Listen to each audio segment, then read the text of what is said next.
विद्यार्थी मित्रांनो, आज आपण 21 ऑगस्ट 2022 ला जी राज्यसेवेची परीक्षा झाली, त्या परीक्षेमध्ये विचारले गेलेले गणित आणि बुद्धिमत्ता या प्रश्नांवर आपण चर्चा करणार आहोत. त्याचा ॲनालिसिस आपण बघणार आहेत. तर हा ए सेट मी या ठिकाणी घेतलेला आहे. सी सॅटचा हा पेपर आहे. सी सॅटचा पेपर आहे, जो 21 ऑगस्टला काही विद्यार्थ्यांनी दिला असेल. तर बघा या सीसॅटच्या पेपरमध्ये 2013 पासून जो पॅटर्न फॉलो होतोय तोच पॅटर्न प्रमाणे प्रश्न विचारले गेले. म्हणजे 50 प्रश्न तुम्हाला उतार्यांवर विचारलेले होते. 25 प्रश्न गणित आणि बुद्धिमत्ता दोघं मिळून विचारले होते आणि 5 प्रश्न हे decision making and problem solving याच्यावरचे होते. तर आपण आजच्या या सेशनमध्ये पहिल्यांदा डायरेक्ट गणित आणि बुद्धिमत्ता याचे क्वेश्चन्स आपण डिस्कस करणार आहेत. नंतरच्या सेशन्समध्ये मी तुम्हाला उतार्यांवरचे प्रश्न आणि डिसिजन मेकिंग वरचे प्रश्न याच्यासाठी एक सेपरेट सेशन घेऊन ते पण एक्सप्लेन करून देईल. तर बघा 51 नंबरचा प्रश्न हा ए सेट वाल्यांसाठी 51 नंबरचा प्रश्न हा संभाव्यतावर होता. या पिशवीमध्ये एका पिशवीमध्ये 3 पांढरे 2 निळे 5 लाल चेंडू आहेत. यादृच्छिक पद्धतीने पिशवीतून एक चेंडू जर काढला तर काढलेला चेंडू लाल नाही याची संभाव्यता आपल्याला करायची आहे. आता संभाव्यता काढताना आपण हे सूत्र वापरतो बघा, अपेक्षित घटना भागीला एकूण घटना. ओके, भागीला एकूण घटना. आता बघा एकूण चेंडू किती आहेत ते मोजून जर घेतले आपण 3 अधिक 2 अधिक 5 एकूण चेंडू किती आहेत 10. 10 चेंडूंमधून एक चेंडू निवडायचे आहेत म्हणजे एकूण घटना 10 होतील. त्यातील लाल नको असलेला पाहिजे, म्हणजे पांढरा असेल चालेल, निळा असेल चालेल. सो पांढरा आणि निळा या दोघांची बेरीज केली तर हे 5 पैकी कुठलाही एक चालणार आहे आपल्याला. ह्या 5 पैकी एकही चालणार नाही, कारण की हे 5 चेंडू लाल आहेत. म्हणजे 5 पैकी एक म्हणजे आपल्या अपेक्षित घटना 5 वेळेस घडतील. सो 5/10 म्हणजेच 1/2. सो आपलं उत्तर पर्याय क्रमांक 4 या ठिकाणी होणार आहे. पुढचा प्रश्न बघा, आपल्याला हा प्रश्न विचारलेला आहे दिशा ज्ञानावरचा. मागच्या बऱ्याच राज्यसेवेच्या पूर्वी जे मी व्हिडिओ सेशन्स तुमचे घेतले होते, लाईव्ह सेशन्स जे घेतले होते, त्याच्यामध्ये तुम्हाला प्रामुख्याने सांगितलं होतं की तुम्हाला दिशाज्ञान, नातेसंबंध, कूट प्रश्न याच्यावर डेफिनेटली प्रश्न विचारला जातो आणि तो विचारलाच गेला आहे. हा प्रश्न थोडासा घुमवून फिरून तुम्हाला विचारलेला आहे. कदाचित संभ्रम होण्याची दाट शक्यता आहे याच्यामध्ये. सी वसाहत, सी ही वसाहत एफ, डी आणि जी यांच्या दक्षिणेला आहे. ओके, सो एफ, डी आणि जी यांच्या दक्षिणेला काय सी वसाहत आहे. ओके, सो सी तुम्ही इथं कुठं पण ठेवू शकतात.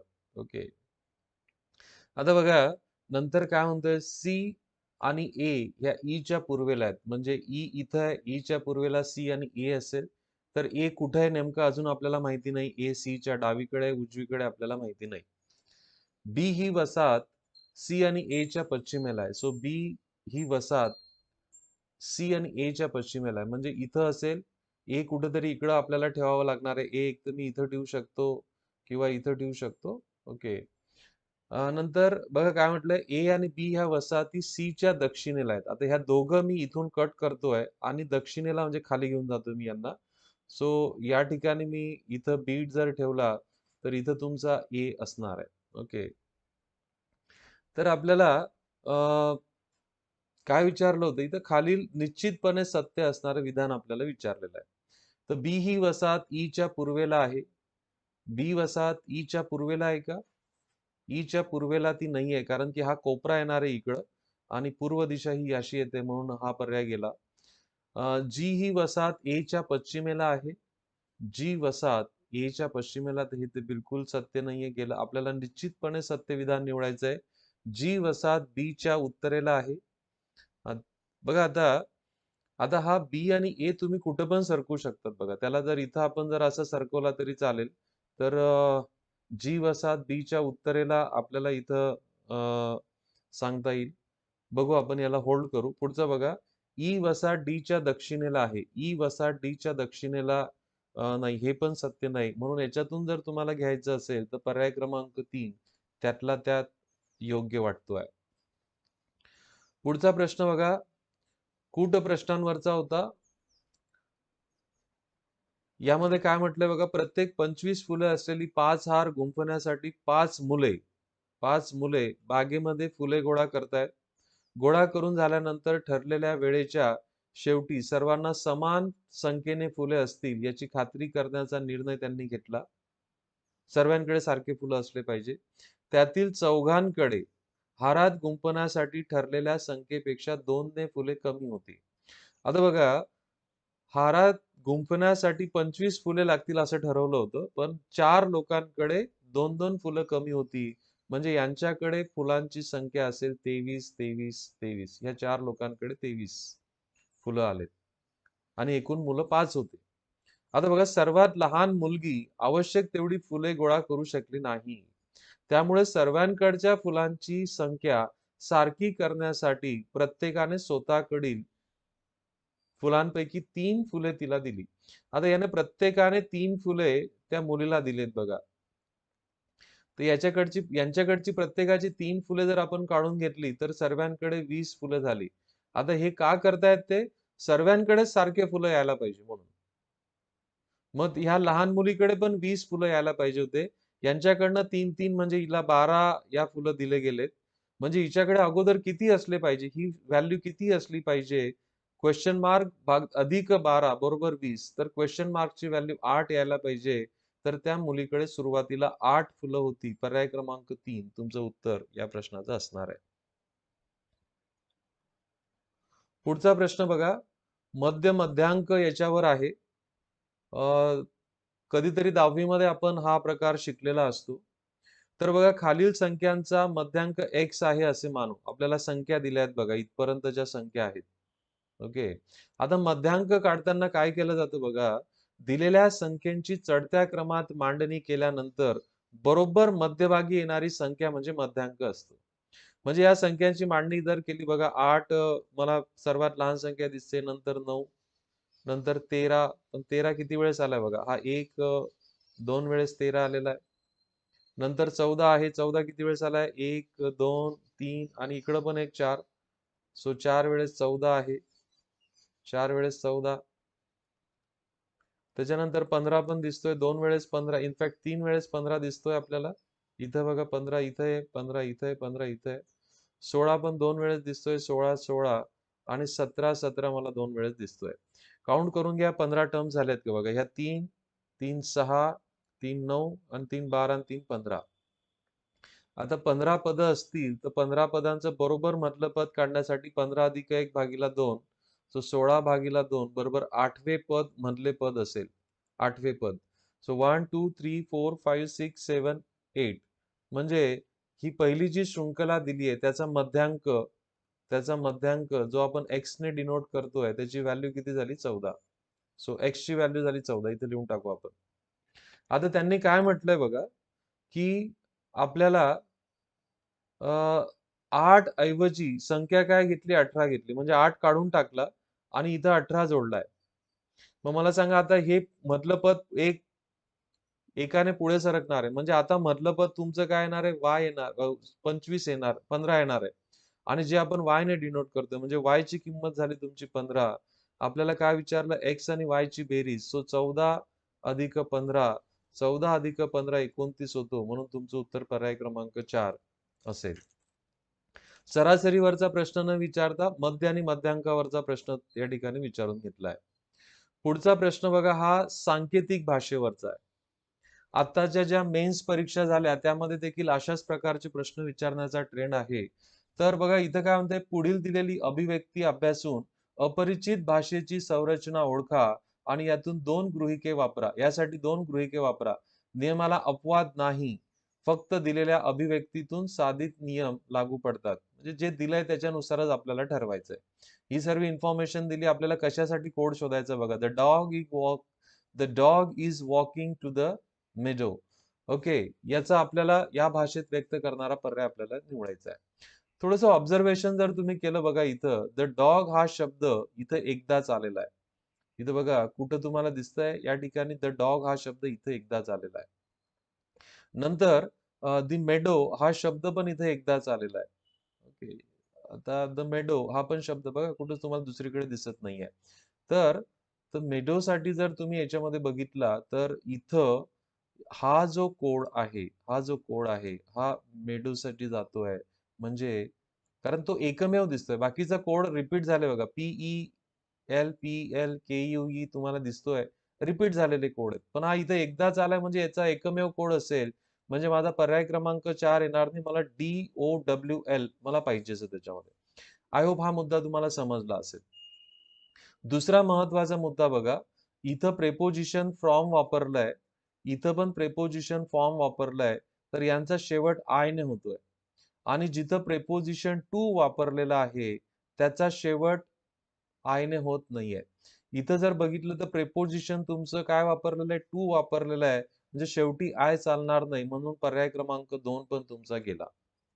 ओके. तर जे आपल्याला पाहिजे त्याच्यावरच फोकस करा बघा. आता द डॉग हा पण शब्द एकदाच आला होता. तर तुम्ही बघा याच्यामध्ये कोणता एक शब्द आहे बघा. TIP हा शब्द एकदाच वापरला गेला आहे. कुठं पण तुम्ही जर बघितलं तर. याच्यामधला TIP. सो आता बघा याच्यामध्ये आपल्याला TIP हा इथं वापरलेला आपल्याला दिसत नाही म्हणून हा पण पर्याय गेला. सो तुमचं उत्तर या प्रश्नाचं पर्याय क्रमांक 1 यायला पाहिजे. पर्याय क्रमांक 1 या प्रश्नाचं उत्तर असेल. पुढचा बघा या ठिकाणी हा प्रश्न विचारलाय 56 नंबरचा प्रश्न आहे. हा सनचा आपण डिस्कस करतोय CSAT 2022-21 ऑगस्टला जी झालेली परीक्षा त्याच्यामध्ये.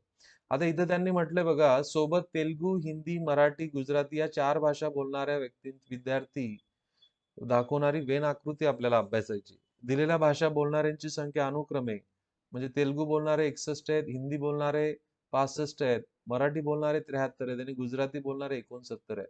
आता फक्त मराठी बोलणाऱ्यांची भाषा आपल्याला या ठिकाणी संख्या निवडायची. आता फक्त मराठी म्हणजे बघा ही जे डॉटेड पार्ट करतोय ना मी हा जो पार्ट आहे हा मराठी या आकृतीचा पार्ट कोणत्याही आकृतीशी अटॅच नाही तो तुम्हाला शोधायचा आहे. आता मराठीची आकृती बघा या बाउंड्रीजने या ठिकाणी डिफाईन करता येईल. म्हणजे इथं आलेल्या सर्व संख्या यांना मराठी पण येते. मग यांची जर टोटल जर केली बघा 12 आणि 8 20 आणि 5 25 आणि 4 29 आणि 11 40 आणि 54 विद्यार्थी ऑलरेडी हे मराठी बोलतायत. एकूण विद्यार्थी मराठी बोलणारे 73 होते. त्याच्यामधून 54 जर वजा करून टाकले तर 19 येणारे म्हणजे हा पार्ट 19 ने रिप्रेझेंट केला जाईल. म्हणजे फक्त मराठी बोलणाऱ्यांची संख्या ही 19 येणारे जो तुमचा पर्याय क्रमांक 1 आहे. पुढचा प्रश्न बघा. हा प्रश्न लसावी आणि मसावी यांच्या ऍप्लिकेशन्सवर होता. अशाच प्रकारचा प्रश्न मी तुम्हाला जे फ्री सेशन्स घेतले होते राज्यसेवेच्या अगोदर त्याच्यामध्ये करून दाखवला होता. रीना, टीना, हिना एकाच वेळी एकाच दिशेने एकाच बिंदूपासून वर्तुळाकार क्रीडांगणाभोवती धावायला सुरुवात केली. एक फेरी एक फेरी रीनाने 70 सेकंदात, टीनाने 105 सेकंदात आणि हिनाने 175 सेकंदात पूर्ण केले. तर तिघी किती वेळानंतर पुन्हा प्रारंभिक बिंदू जवळ येतील असं आपल्याला विचारलंय. तर आता अशा प्रश्नांमध्ये नेहमी काय करायचं असतं बघा जेव्हा घड्याळीचे टोल पडणे किंवा धावपटू धावतायत आणि ते एकत्र भेटण्याची वेळ काढण्यासाठी यांचा लसावी काढायचा असतो. लसावी काढण्यासाठी यांना सर्वांना 35 ने भाग जातोय. 35 दुने 70, 35 त्रिक 105 आणि 35 पाचा 175. 35 ही संख्या बऱ्यापैकी वेळेस कॉम्पिटिटिव्ह एक्झाम्स मध्ये याच्या संबंधी प्रश्न विचारला जातो म्हणून काही संख्यांचे पाढे आपले प्रामुख्याने पाठ असले पाहिजे. आता यांचा लसावी जर काढायचा तर लसावी म्हणजे सामायिक आणि असामायिक अवयवांचा गुणाकार. इथं सामायिक अवयव तुम्हाला भेटला 35 आणि असामायिक अवयव राहिले 2 गुणिला 3 गुणिला 5. तर करून घ्या गुणाकार. हा गुणाकार तुमचा 1050 सेकंद येणार आहे. हा मग या सेकंदांचं मला मिनिटांमध्ये रूपांतर करण्यासाठी 1050 ला 60 ने भागावं लागेल. 0 0 कॅन्सल झाला. भाग द्या.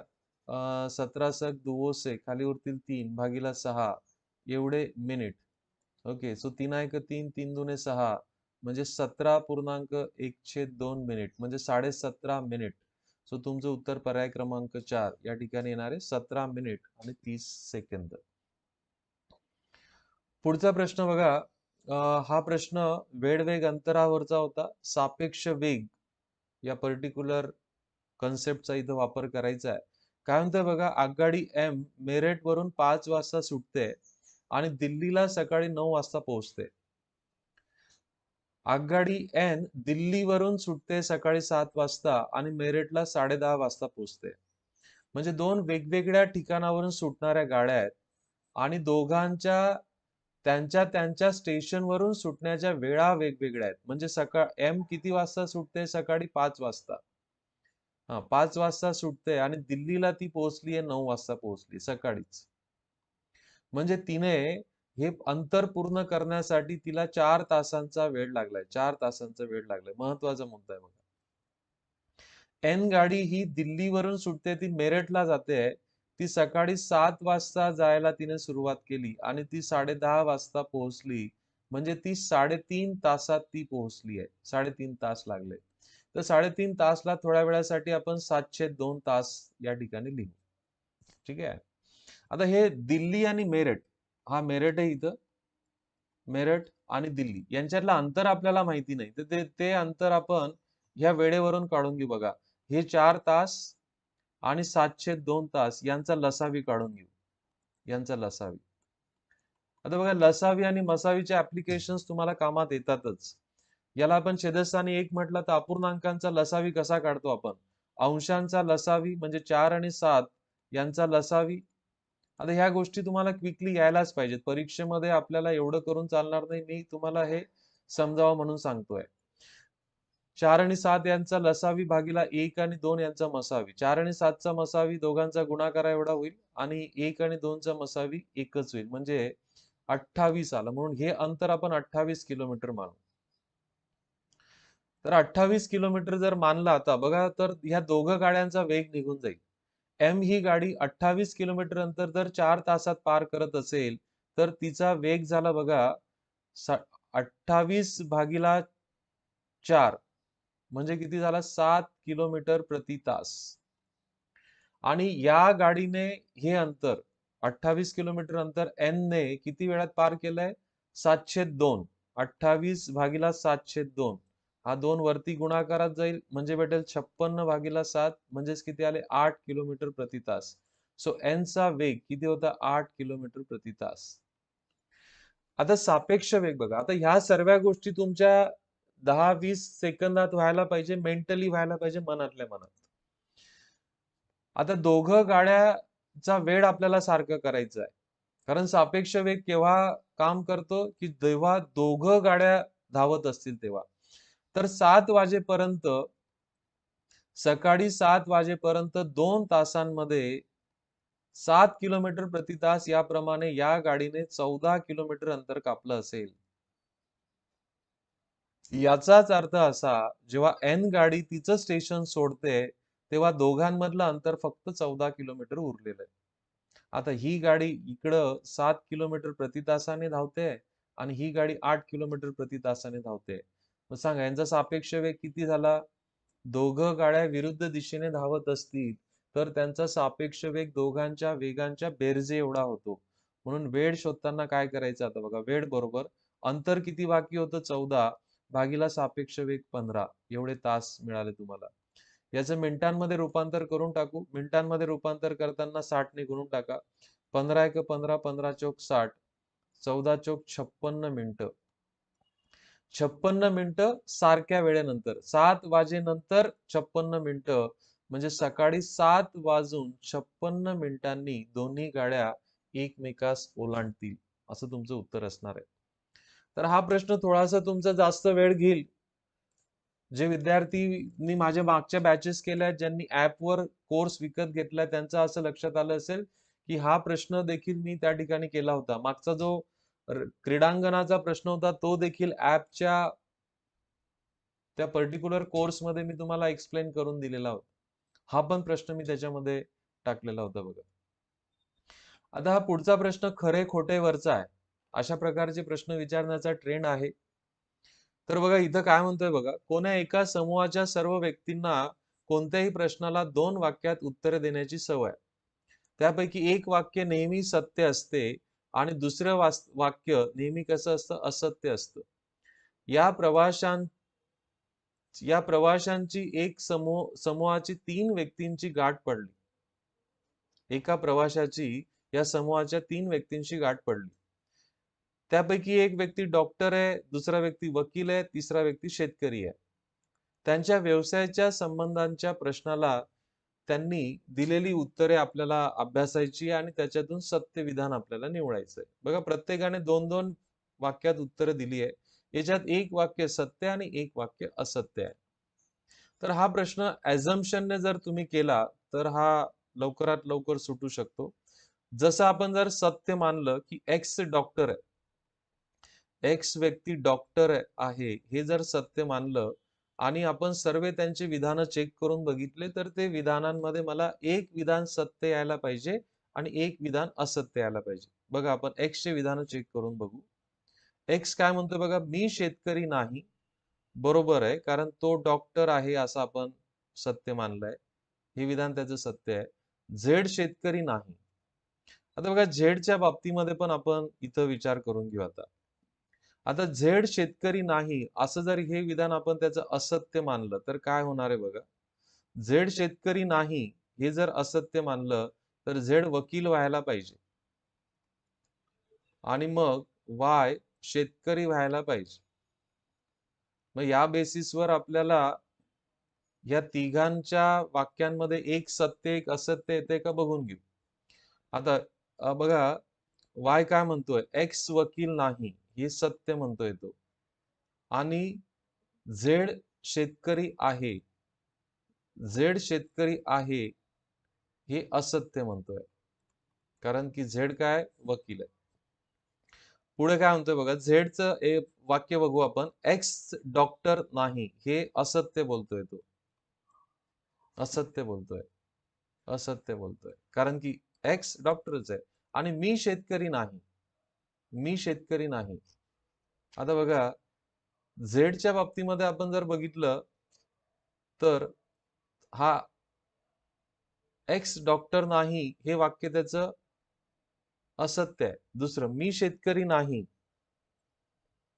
असं जर त्याचं बघितलं, तर हे याचं वाक्य सत्य येणार आहे बघा, कारण की शेतकरी कोण आहे इथं, वाय आहे. पण इथं एक्सच्या बाबतीमध्ये थोडी चूक झाली आपली बघा, एक्सच्या बाबतीत थोडी चूक झाली. आता इथं काय म्हणतोय, झेड शेतकरी नाही, तर हे पण वाक्य त्याचं सत्य येऊन गेलं ना, कारण झेड वकील आहे. मग एक्सचे 2 वाक्य जर सत्य जर आले असतील, तर हे चालणार नाही. आपल्याला एक सत्य एक असत्य पाहिजे होतं, म्हणून हा पर्याय गेला. म्हणजे एक्स डॉक्टर असूच शकत नाही. आय होप की तुम्हाला समजलंय. आता तेवढ्याच शांत चित्ताने आपण दुसरं ऑप्शन चेक करू. आता बघा, दुसरं ऑप्शन काय आहे बघा, वाय वकील आहे, वाय वकील आहे.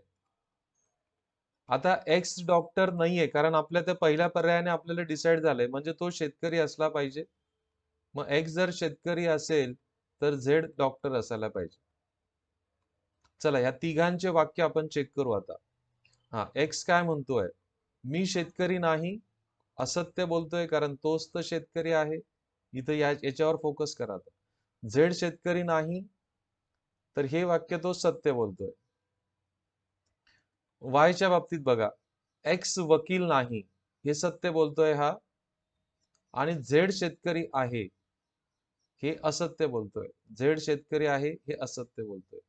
आलं, एक सत्य एक असत्य आलं याचं पण.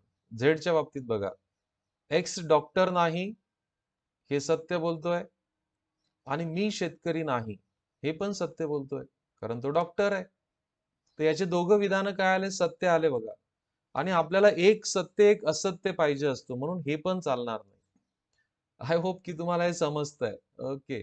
थोडासा वेळ लागतो बघा ह्या प्रश्नांना, पण आपल्याला तेवढा वेळ काढून ठेवावा लागतो, तेवढा आपल्याला टाइम मॅनेजमेंट करता यायला पाहिजे. आता बघा, झेड शेतकरी आहे. झेड जर शेतकरी असेल, तर पहिल्यांदाच आपण म्हटलं की एक्स डॉक्टर नाहीये, म्हणजे एक्स वकील व्हावं लागेल एक्सला, आणि वाय ला डॉक्टर व्हावं लागेल. वाय ला डॉक्टर व्हावं लागेल. चला, आता या संदर्भात आपण चेक करू बघा. एक्स चे विधान काय म्हणतोय, एक्स काय म्हणतोय, मी शेतकरी नाही, सत्य बोलतोय, आणि झेड शेतकरी नाही हे असत्य बोलतोय, कारण तोच तर शेतकरी आहे बघा, तो शेतकरी आहे. वायच्या बाबतीत काय म्हणतोय, एक्स वकील नाही हे असत्य बोलतोय, कारण एक्स वकील आहे ह्या तिसऱ्या कंडिशन मध्ये. आणि झेड शेतकरी आहे हे सत्य बोलतोय. बघा यांचे आले एक सत्य एक असत्य आले. आता झेडच्या बाबतीत चेक करून घेऊ. झेड काय म्हणतो, एक्स डॉक्टर नाही हे सत्य बोलतोय, आणि मी शेतकरी नाही हे असत्य बोलतोय, कारण तोच तर शेतकरी आहे. तर बघा आता या ठिकाणी एक सत्य एक असत्य, एक सत्य एक असत्य आलं बघा. दिलेल्या कंडिशन आपल्या सॅटिस्फाय झाल्या, म्हणून तुमचं उत्तर पर्याय क्रमांक 3 असायला पाहिजे. ओके. तर थोडासा हा प्रश्न तुम्हाला विचार करायला लावेल, वेळ लागेल, म्हणून तुम्ही याला नंतरच्या टप्प्यामध्ये तुम्ही ठेवू शकतात. ओके. नंतरच्या राऊंड मध्ये आपण याला नक्की ठेवू शकतो. पुढचा प्रश्न बघा. नातेसंबंधांवरचा हा प्रश्न आहे. नातेसंबंध आणि दिशाज्ञान याच्यावरचे डेफिनेटली प्रश्न विचारलेच जातात. बघा आता इथं आपल्याला एक ट्री डायग्रामच्या मदतीने हे करावं लागेल. 6 जणांच्या कुटुंबामध्ये पुरुष आणि स्त्रियांची संख्या समान आहे. म्हणजे 3 पुरुष असतील आणि 3 स्त्रिया असतील. त्यात 2 वडील आहेत, 2 मुलगे आहेत. आणि त्या कुटुंबांच्या सदस्यांबद्दलची खाली माहिती आपल्याला या ठिकाणी दिलेली आहे. ओके. तर राम कुटुंबातील वयाने सर्वात मोठा आहे आणि नीता वयाने सर्वात लहान आहे. आता बघा राम सर्वात मोठा आहे म्हणजे राम वरच्या गटात जाईल, पुरुष, आणि हा नीता सर्वात वयाने लहान आहे म्हणजे लहान असेल ती. म्हणजे 3 जनरेशन्स याच्यामध्ये असतील, आजी बाबा, आई वडील आणि मुलगा मुलगी. शेतकरी व लेखक, शेतकरी हे लेखक शिवाय डॉक्टर यांचे वडील आहेत. म्हणजे शेतकरी हे लेखक आणि डॉक्टर यांचे वडील आहेत. नीता समीरची बहीण आहे, म्हणजे नीता मुलगी आहे, कोणाची बहीण आहे, समीरची बहीण आहे. ओके. दोघं कुमार वहीन आहेत, म्हणजे खालच्याच गटात, खालच्या शेवटच्या पिढीमध्ये असतील. त्यांची आई शिक्षिका आहे, म्हणजे इथं त्यांची आई आहे आणि ती शिक्षिका आहे ती व्यक्ती. नंतर जयेश आणि नादिरा हे कुटुंबातलं एकमेव जोडपं आहे. आता यांचं इथं जो व्यक्ती असेल तो कोण असेल,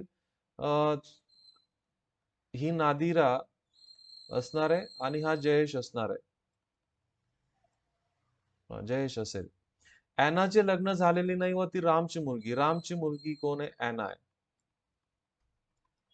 अच्छा, मुलगी येते. आता बघा 3 महिला आल्या आपल्याकडे. ॲना ही शिक्षिका, जिचं नाव नादिरा आहे, आणि नीता. आता एक व्यक्ती इथं एक हा डॉक्टर किंवा लेखक असायला पाहिजे, लेखक किंवा डॉक्टर असायला पाहिजे, आणि यांचा एक भाऊ असेल. हा जर लेखक झाला तर हा डॉक्टर होईल किंवा मग लेखक होईल. म्हणजे रामला हे 3 अपत्य आहेत, की ज्याच्यामध्ये एका अपत्याचं लग्न झालेलं आहे. ओके. अशा प्रकारची तुमची ट्री डायग्राम येणार आहे. राम व लेखन व्यक्ती यांच्यामधलं नातं काय आपल्याला विचारलं. आता राम आणि लेखक व्यक्ती यांच्यामध्ये जर बघितलं तर राम हे वडील आहेत लेखक व्यक्तीचे. तर राम लेखन करणाऱ्या व्यक्तीचे वडील आहेत, हे तुमचं उत्तर बरोबर आहे, पर्याय क्रमांक 1. तर ट्री डायग्राम केल्यानंतर आपण सहज या प्रश्नाचं उत्तर देऊ शकतो. पुढचा प्रश्न बघा, कूट प्रश्नावरचा होता. मी नेहमी तुम्हाला सांगत आलेलो आहे, की ज्या वेळेस तुम्हाला कूट प्रश्नावरचा प्रश्न सॉल्व्ह करायचा आहे, त्यावेळेस तुम्हाला प्रश्न काय विचारला ते वाचून घ्या. नोव्हेंबर मध्ये सुट्टी घेतलेल्या व्यक्तीचे नाव आपल्याला निवडायचंय. आता बघा, दया, माया, साया, जिया आणि निया या गृहिणी आहेत. त्यांचा गट त्यांच्या वसाहतीतील बागेची काळजी घेतो. त्यांना सुट्टीत शेला, कोटा, मोहा, हेटा, वेला या ठिकाणी भेट द्यायची आहे. आता ते कोणत्या ठिकाणी भेट देत आहेत याच्या बाबतीत फारसा विचार करू नका, कारण की आपल्याला प्रश्न विचारताना भेटीचं ठिकाण या बाबतीत काही विचारलेलं नाहीये. ते कोणत्या महिन्यामध्ये भेट देत आहेत याच्यावर फोकस करा. त्यांनी भेट दिलेले महिने मार्च, जून, सप्टेंबर, नोव्हेंबर, डिसेंबर हे महिने त्यांनी निवडलेत. पुढील काही अधिक आणि संबंधित तथ्य आपल्याला दिलेली आहेत. जया डिसेंबर मध्ये गेली बघा. आता जया डिसेंबर मध्ये गेली आहे, सो डिसेंबर तिला लिहून टाका. डिसेंबर नंतर कोणाला देऊ शकत नाही आपण. जे डेफिनेटली ट्रू आहे ते लिहून टाका. पण ती मोहा किंवा हेटाला तिने भेट दिलेली नाहीये, जाऊ द्या, ते सोडून द्या. माया जून मध्ये शेलाला गेली आहे. ओके, माया जून मध्ये गेली आहे. ओके.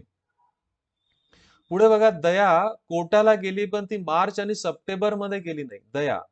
आता दयाच्या बाबतीमध्ये कोणते कोणते महिने कट होत आहेत बघा. त्याच्यासाठी रेड इंक वापरतो मी. दया मार्च मध्ये जात नाही, कारण ते आपल्याला डायरेक्ट दिलंय, ती मार्च आणि सप्टेंबर मध्ये जात नाही. हे 2 महिने गेले. ती जून मध्ये जाणार नाही, कारण जून मध्ये माया जाते. ती डिसेंबर मध्ये जाणार नाही, कारण की डिसेंबर मध्ये जया जाते. मग एकच महिना उरला, तो म्हणजे नोव्हेंबर. म्हणजे नोव्हेंबर मध्ये जायला जी व्यक्ती तयार आहे, ती व्यक्ती कोण असायला पाहिजे? दया असायला पाहिजे. तुमचं उत्तर पर्याय क्रमांक 1 या प्रश्नाचं आहे. पूर्ण पझल सॉल्व्ह करून आपला अमूल्य वेळ वाया घालवू नका.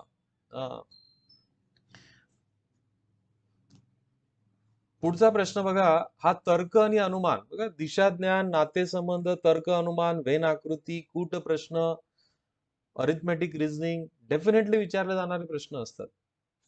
आता हा तर्क आणि अनुमानवरचा प्रश्न थोड्या वेगळ्या पद्धतीने विचारला बघा. पुढे एक मुख्य विधान दिले असून त्यानंतर ए बी सी डी अशी नामनिर्देश असलेली विधाने दिली आहेत. पहिल्या विधानात दुसरे विधान अंतर्निहित असणारी आणि 2 विधाने एकत्रितपणे मुख्य विधानाशी तर्कसंगत महत्वाचं असलेली क्रमवार जोडी आपल्याला त्या ठिकाणी जोडायची. मुख्य विधान काय बघा, जर तुमच्याकडे तिकीट असेल तरच तुम्ही नाटक बघू शकतात, नाटक पाहू शकतात. येस, तुमच्याकडे तिकीट असेल तर तुम्ही नाटक पाहू शकतात. आपल्याकडे हे विधान दिलेले आहेत बघा. आता हे विधान वाजून कन्फ्युजन वाढू नका, पर्यायी उत्तरांकडे जा. सी आणि ए ची जोडी मुख्य विधानाशी तर्कसंगत आहे का? सी काय म्हणतो बघा, तुम्ही नाटक पाहिले नाही, तुम्ही नाटक पाहिले. आता हे काय तर्कसंगत होत नाही बघा, कारण इथं आपल्याला काय मुख्य विधान काय म्हटलंय, तुमच्याकडे तिकीट असेल तर तुम्ही नाटक बघू शकतात, हा पर्याय चालणार नाही. ए आणि बी काय म्हणतोय, तुम्ही नाटक पाहिले, तुमच्याकडे तिकीट होते. येस, तुम्ही नाटक पाहिले कारण की तुमच्याकडे तिकीट होते, हे मुख्य वाक्याशी तर्कसंगत आहे, म्हणून या प्रश्नाचं उत्तर पर्याय क्रमांक 2 असणार आहे. पुढचा प्रश्न बघा, हा टीम फॉर्मेशन वरचा प्रश्न, विद्यार्थी मित्रांनो, टीम फॉर्मेशन वरचा प्रश्न आहे. तर संपूर्ण राज्यातील निवडलेल्या MNOPQRST अशा 8 व्यक्ती आहेत. या आरोग्य कार्यकर्त्यातून आरोग्याशी संबंधित कार्याची अंमलबजावणी करण्यासाठी 2 चमू म्हणजे काय, टीम, 2 टीम तयार करायच्या आहेत. प्रत्येक कार्यकर्त्यापैकी एका चमूत तो असेल. 2च टीम असेल, 2 पैकी कुठल्या तरी एका टीम मध्ये त्याला असावं लागेल. एका टीम मध्ये, चमूमध्ये जास्तीत जास्त 5 आणि कमीत कमी 4 कार्यकर्ते असायला पाहिजे. कार्यकर्त्यांच्या संबंधित अजून काही माहिती आपल्याला दिलेली आहे. आता ही इन्फॉर्मेशन आपण वाचली बघा, तर आपल्याला असं दिसतंय की चांगले मित्र असल्याने ओ आणि एम एकाच टीम मध्ये असणार आहे. ओके. शत्रुत्व असल्यामुळे टी आणि एम एका चमूत असणार नाही. ओ सोबत आर आणि एन ची निवड केली जाणार नाही. एम आणि पी सोबत क्यू ची निवड होईल, परंतु एस सोबत त्यांची निवड होणार नाही. हे 4 आपल्याला अतिरिक्त माहिती त्याच्यामध्ये दिलेली आहे. आता प्रश्न काय विचारतो बघा, जर पी आणि एम चमूमध्ये असेल, त्याच्या चमूमध्ये निवड झाली, तर खालील सत्य विधान कोणतं? आता बघा, पी आणि एम ची शेवटची तुमची कंडिशन दिसते. पी आणि एम निवडला असेल तर क्यू ची निवड होईल, पण एस ची निवड होणार नाही. तर पर्यायांकडे एक तिरकी नजर टाकली तर पर्याय क्रमांक 4 तुम्हाला दिसतोय की एस त्या चमूचा सदस्य नसेल, म्हणून उत्तर या प्रश्नाचं पर्याय क्रमांक 4 आहे.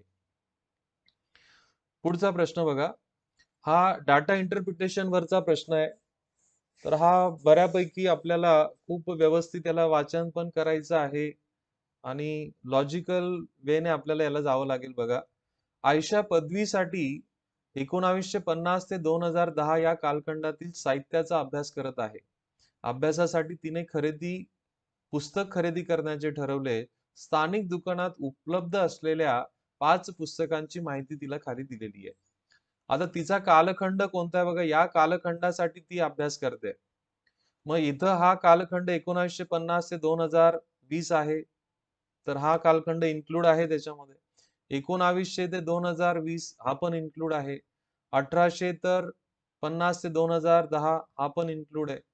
आता हा 1850 ते 2000 तर हा कालखंड इन्क्लूड नाहीये, तर ते हे पुस्तक ती घेणारच नाही.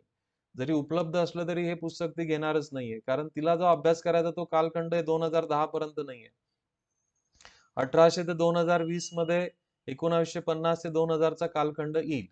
ओके. आता चला खाली काय म्हटलं बघा, दुसऱ्या दिवशी स्वतःच्या उपयोगाचे सर्वात स्वस्त पुस्तक खरेदी करण्यासाठी ती नेमकी रोकड दुकानात घेऊन गेली. नेमकी रोकड घेऊन गेली. आता बघा, हे 4 जे पुस्तकं उरलेले आहेत, त्यांच्यामध्ये सर्वात स्वस्त पुस्तक कोणतं आहे तुम्हाला दिसतंय? ते 400 रुपयाचं पुस्तक दिसतंय. एवढीच पैसे ती एवढीच रोकड ती घेऊन गेलेली आहे. ओके. एवढीच रक्कम ती त्या ठिकाणी घेऊन गेलेली आहे.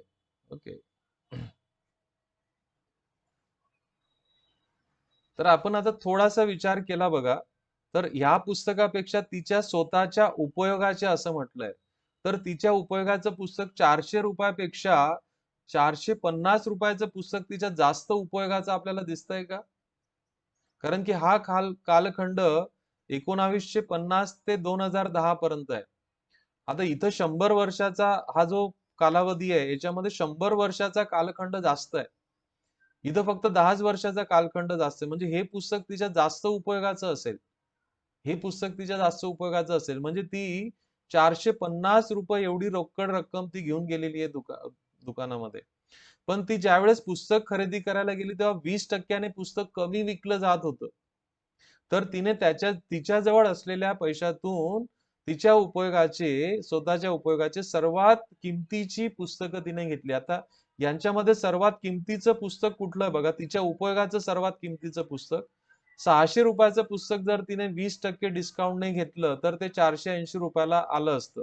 पण तिच्याकडे 450च रुपये, म्हणजे हे पुस्तक घेणार नाही ती. आता 500 रुपयाचं जर आपण पुस्तक घेतलं, 500 वर 20% डिस्काउंट म्हणजे 100 रुपये ऑफ मिळतील. 100 रुपये तिला मोफत तिला डिस्काउंट भेटेल. तर 500 मधून 100 गेले. तिला किती द्यावे लागले दुकानामध्ये? 400 रुपये द्यावे लागले आणि ती नेमकी रोकड घेऊन गेली होती 450. म्हणजे आयशाकडे रक्कम किती उरली? तर 50 रुपये रक्कम उरली आहे. तर उत्तर तुमचं पर्याय क्रमांक 2 या प्रश्नाचं असणार आहे. तर शेकडेवारीचा कन्सेप्ट या ठिकाणी आपल्याला वापरायचं होतं. थोडासा हा खूप लॉजिकल प्रश्न आहे. म्हणजे तिच्या उपयोगाचं, तिच्या स्वतःच्या उपयोगाचं 400 रुपयाच्या पुस्तकापेक्षा 450 रुपयाचं पुस्तक जास्त उपयोगाचं आहे. म्हणून ती तेवढी नेमकी रोकड तुम्ही घेऊन गेलेली आहे. तुम्ही जर 400 रुपये जर गृहीत धरलं तर तुमचं उत्तरच या ऑप्शन्स मध्ये दिलेलं नाही नसणार आहे. लक्षात घ्या. पुढचा हा प्रश्न बघा. या प्रश्नामध्ये मला थोडासा डाऊट वाटतोय. तर या प्रश्नामध्ये कदाचित बदल होण्याची शक्यता असेल. जांभूळ आणि चिकूच्या विविध संमिश्र प्रकाराच्या एकूण 48 झाडे जिल्हा परिषद शाळेच्या सर्व 36 विद्यार्थ्यांनी मिळून त्यांच्या परिसरात लावली आहे. प्रत्येक मुलाने जांभळाच्या जातीच्या 3 आणि 2 मुलींच्या गटाने मिळून चिकूचं एक झाड लावलेलं आहे. तर खाली माहितीच्या संदर्भात सत्य नसलेलं विधान निवडायचं. सत्य नसलेलं म्हटलं इथं.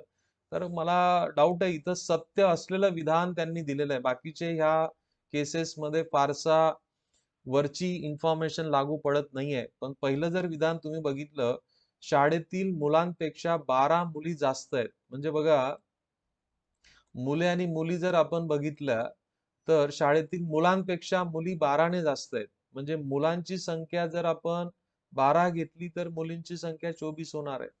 कारण टोटल विद्यार्थी जे दिले आहेत, ते विद्यार्थी किती आहेत? विद्यार्थी 36 आहेत. सो 12 अधिक 24 किती झाले? 36. आता बघा, प्रत्येक मुलाने जांभळाच्या 3 जाती लावल्यात. म्हणजे मुलांचे झाड किती होतील? 12 त्रिक 36 झाडं यांनी घेतली. 2 मुलींचा एक गट, याप्रमाणे 24 मुलींचे 12 गट तयार होतील. आणि एक गट एक झाड लावतो, म्हणजे 12 झाडं लावले. सो 36 अधिक 12 किती झाले? 48 झाडं. आणि त्यांनी इथं म्हटलं तर एकूण संमिश्र त्यांनी किती 48 झाडं लावले. तर हेच विधान या ठिकाणी सत्य आहे. बाकीच्या सर्व विधानं असत्य आहेत. म्हणून या ठिकाणी हा प्रश्न बदलण्याची दाट शक्यता मला वाटते. पुढचा प्रश्न बघा. विभाज्यतेच्या कसोट्यांवरचा हा प्रश्न आहे. विभाज्यतेच्या कसोट्यांवर 0 इथं आपल्याला स्टार आणि इथं स्टार दिला आणि 3 ने भाग जातोय. 3 आणि 5 ने भाग जातोय. तर अनुक्रमे बघा, फक्त धावपळ करू नका. अनुक्रमे एकक स्थानचा आणि हजार स्थानी येणारा अंक आपल्याला निवडायचा आहे. म्हणजे पहिला जो अंक असेल तो कोणता असणार आहे? एकक स्थानचा अंक असणार आहे. मग आता एकक स्थानी अंक असेल तर तो 5ची कसोटी सॅटिस्फाय व्हायला पाहिजे. मग इथं आपण 0 किंवा 5 ठेवू शकतो. हा. आणि मग आता 0 किंवा समजा 0 जर मी ठेवला तर 3ची कसोटीसाठी अंकांची बेरीज करावी लागेल. 0 ठेवून अंकांची बेरीज किती होते? अधिक 3 अधिक 5 अधिक 7. कुठलं तरी एक ऑप्शन आपण जर उचललं, समजा पहिला पर्याय जर उचलला आपण, हा जर इथं 4 घेतला आपण, तर 2 अधिक 5 अधिक 0, तर बघा किती होता, 8 आणि 7 15, 15 आणि 4 19 आणि 2 21 आणि 5 21 आणि 5 किती होतात, 26 होतात. 26 ला 3 ने भाग जात नाही, म्हणजे चालणार नाही. समजा इथं आपण 6 जरी ठेवला असता, तर इथं 6 जर ठेवला असता तर ही 2 ने बेरीज वाढली असती, म्हणजे 28 झाले असते, तर हे पण चालणार नाही. मग आपल्याला एकक स्थानी 5 ठेवावा लागेल. एकक स्थानी 5 ठेवला तर काय होईल बघा. अंकांची बेरीज किती होईल, 3 अधिक 5 अधिक 7 अधिक स्टार अधिक 2 अधिक 5 अधिक 5 करून घ्या बेरीज. 5 आणि 3 8 आणि 7 15 15 आणि 10 25 आणि 2 किती होत आहे, 27. 27 मध्ये जर 4 मिळवले तर 31 होतात, तर हे चालणार नाही. पण 27 मध्ये जर आपण 6 मिळवले तर किती होतात, 33. सो 3 ने पण भाग जाईल आणि 5 ने पण भाग जाईल, म्हणून या प्रश्नाचं उत्तर पर्याय क्रमांक 3 असणार आहे. बघा हा प्रश्न आता घडी घालण्यावर आहे बघा. आता हे त्रिकोण त्रिकोण तुम्हाला दिलेत आणि घडी घातलेली आहे, तर थोडंसं ऑप्शन्स कडे तुम्ही जर बघितलं तर ही पोझिशन्स बघा, ही न बदललेली पोझिशन आहे, म्हणजे ही जशीच तशी पोझिशन, म्हणजे सर्व त्रिकोण या मधल्या त्रिकोणावर येऊन दुमटले गेले असतील. तर आता पहिल्यांदा या पोझिशनचा विचार करू, ही वरती गेल्यानंतर जशीच तशी रिफ्लेक्ट होईल, जशीच तशी इथं येणार आहे, ही जशीच तशी इथं येणार आहे. तर मग अशी कुठं दिसते बघा तुम्हाला, इथं पर्याय क्रमांक 1 मध्ये दिसते, 2 मध्ये दिसते, 3 आणि 4 मध्ये दिसत नाही, म्हणून हे पर्याय इलिमिनेट करून टाका. आता बघा हा जो हृदयाचा सिम्बॉल आहे, हार्टचा जो सिम्बॉल आहे, तो वरून खाली आल्यानंतर तो तुम्हाला इथं असा दिसणार आहे, असा दिसणार आहे. आणि इथून तो पुन्हा इथं आल्यानंतर तो तुम्हाला इथं असा दिसणार आहे, असा दिसणार आहे. आता असा तुम्हाला इथंच दिसतो, इथं दिसत नाहीये, म्हणून हा पर्याय गेला, म्हणून या प्रश्नाचं उत्तर तुमचं पर्याय क्रमांक 1 असणार आहे. तर अशा पद्धतीने आपण इलिमिनेशन पद्धतीचा जर वापर केला तर या प्रश्नाचं उत्तर आपण देऊ शकतो. पुढचा प्रश्न बघा, हा कॅलेंडरवरचा प्रश्न आहे. पुढचा बघा, कॅलेंडरवरचा प्रश्न आहे. सान्वी नावाची एक मुलगी आहे, तिचा 28 फेब्रुवारी 2018 रोजी जन्म झालाय आणि तिच्या 22व्या वाढदिवसाच्या दिवशी कोणता वार असेल असं आपल्याला विचारलंय. हा लेंदी प्रश्न होता. तर पहिल्यांदा तुम्हाला 28 फेब्रुवारी 2018 चा दिवस काढावा लागेल. आता त्याच्यासाठी बघा, ऑड डेजचा कन्सेप्ट आपण वापरू शकतो. व्यवस्थित लक्ष द्या.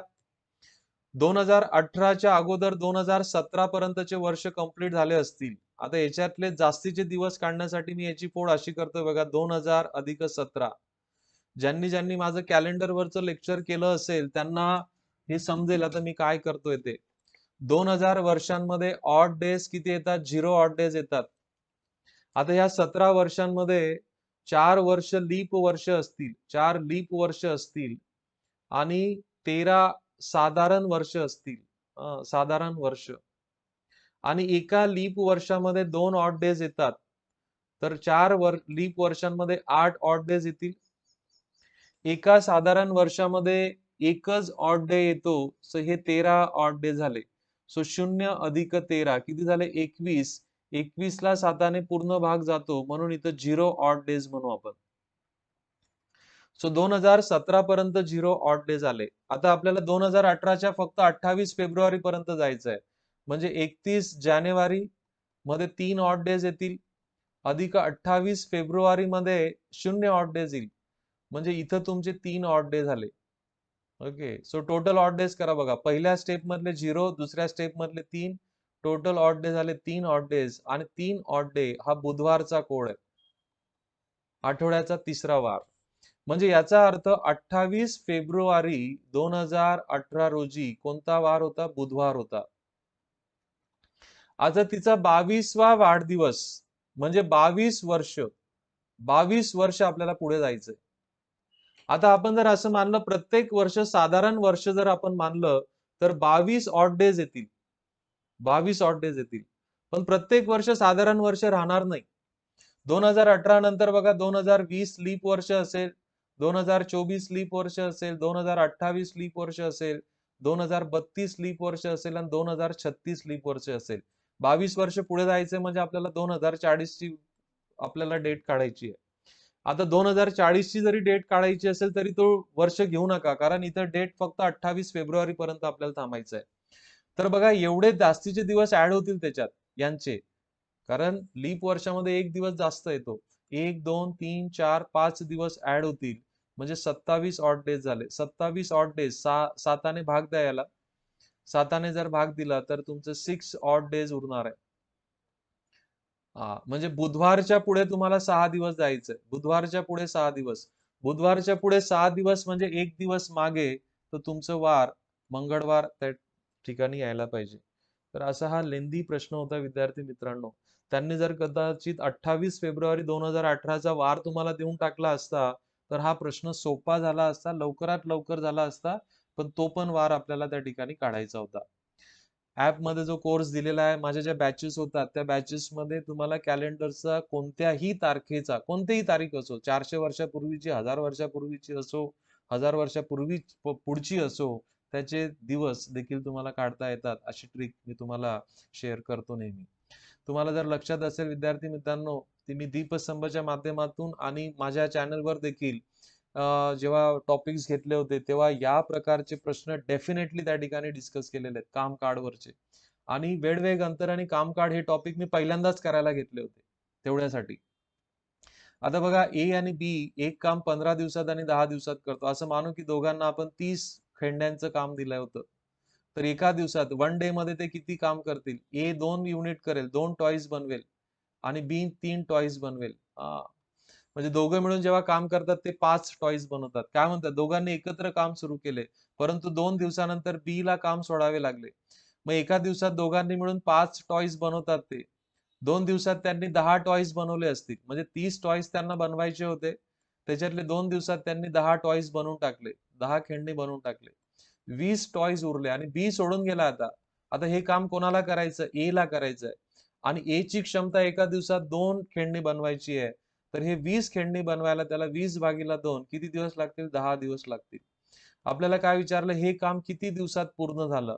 तर हे काम ए ने एकट्याने 10 दिवस केलं आणि दोघांनी 2 दिवस काम केलं. सो काम पूर्ण व्हायला 12 दिवस लागले. म्हणून तुमचं उत्तर पर्याय क्रमांक 3 या ठिकाणी येणारे विद्यार्थी मित्रांनो. येस.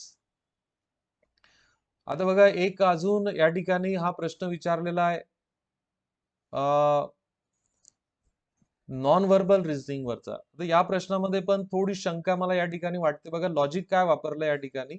इथं जर आपण रांगेमध्ये जर बघितलं, इथं हा काळा ठिपका आहे, हा काळा ठिपका आहे. तर तो काळा ठिपका दोघं ठिकाणी जर सारखा सारखा असेल तर इथं काय होतोय? पांढरा होतोय. इथं बघा, इथं पांढरा आहे, इथं पांढरा आहे. दोघं ठिकाणची पोझिशन सारखी, तर इथं काळा होतोय. इथं हा पांढरा आहे, इथं पांढरा आहे, तर त्याच पोझिशन मध्ये हा काळा होतोय. तुम्ही ऑब्झर्व करू शकतात बघा. म्हणजे काळा काळा पांढरा, पांढरा पांढरा काळा, अशा पद्धतीने चेंजेस होत आहेत. दुसऱ्या रो मध्ये पण तुम्ही बघता बघा, हा ब्लॅक आहे, ब्लॅक आहे, इथं व्हाईट आला त्याच पोझिशन्स मध्ये. डावीकडे वरच्या बाजूला, डावीकडे वरच्या बाजूला, डावीकडे वरच्या बाजूला. आता बघा, हा पांढरा आहे, हा पांढरा आहे, हा इथं काळा तयार झाला इथं.